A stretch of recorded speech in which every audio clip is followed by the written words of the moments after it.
చంద్రబాబు వివిధ కేసుల్లో బెయిల్పై తిరుగుతున్నారని, తమ ప్రభుత్వ హయాంలో స్కిల్ స్కామ్లో ఆయన్ను జైలుకు పంపించామని, ఇంకోసారి కూడా పంపించే అవకాశం వచ్చినా వదిలేశామని అన్నారు సజ్జల.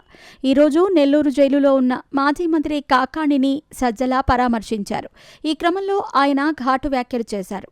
అయితే సజ్జల వ్యాఖ్యలకు వెంటనే టీడీపీ కౌంటర్లు మొదలుపెట్టింది.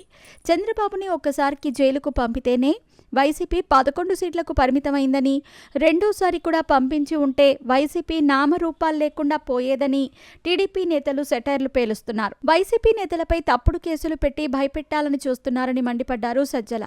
కూటమి పాలనలో వ్యవస్థలు దారుణంగా విఫలమయ్యాయని విమర్శించారు. మాజీ మంత్రి కాకాణిని తప్పుడు కేసులో ఇరికించారని, ఆధారాలు లేకుండానే ఆయన్ను అరెస్టు చేసి జైలుకు పంపించారని అన్నారు. కాకాణితో పాటు వైసీపీ నేతలపై వరుసగా తప్పుడు కేసులు బనాయిస్తున్నారని, కల్పిత కథనాలతో కేసులు పెట్టి భయభ్రాంతులకు గురిచేస్తున్నారని అన్నారు. ఈ వ్యవహారం ఇప్పుడు పరాకాష్ఠకి చేరిందన్నారు. అక్రమ కేసులతో కూటమి ప్రభుత్వం ఎవరినీ భయపెట్టలేదని, జైలు నుంచి బయటకు వచ్చిన నేతలు మరింత రాటుదేలుతారని చెప్పారు సజ్జల. కూటమి ప్రభుత్వం వచ్చాక రాజకీయ కక్ష సాధింపులు ఉంటాయని తాము ముందే ఊహించామన్నారు సజ్జల రామకృష్ణారెడ్డి. వారు ఎంతగా అణగదొక్కాలని చూస్తే తాము అంత బలపడతామని, అంతే బలంగా తమ పార్టీ పైకి లేస్తుందని అన్నారు. ఇలాంటి తప్పుడు సాంప్రదాయాలు సరికాదన్నారు.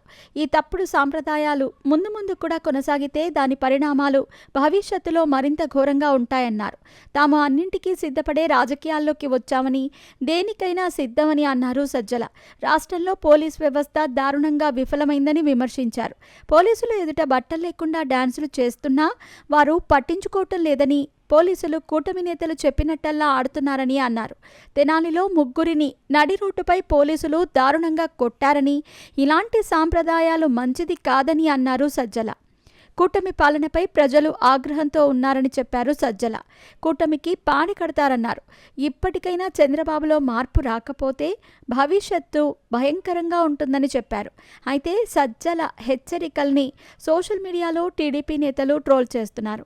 భవిష్యత్తు భయంకరంగా ఉండేది వైసీపీకేనని వారు చెబుతున్నారు. తప్పుడు కేసులు పెట్టడం వైసీపీ హయాంలో జరిగిందని, ఇప్పుడు తప్పులు చేసిన వారిపైనే కేసులు పెడుతున్నారని టీడీపీ నేతలు కౌంటర్ ఇచ్చారు. వైసీపీ నేతలంతా వరుస కేసులతో జైళ్లకు వెళ్లటంతో ఆ పార్టీలో అలజడి రేగింది. అయితే మిగతా 4 ఏళ్లు కూడా పరిస్థితి ఇలాగే ఉంటుందని వారు ఫిక్స్ అయ్యారు. వచ్చేది తమ ప్రభుత్వమేనని, అప్పుడు బదులు తీర్చుకుంటామని చెబుతున్నారు. జగన్ కూడా 2029లో తిరిగి తామే అధికారంలోకి వస్తామని, అప్పుడు ఖచ్చితంగా జవాబు చెబుతామని అంటున్నారు.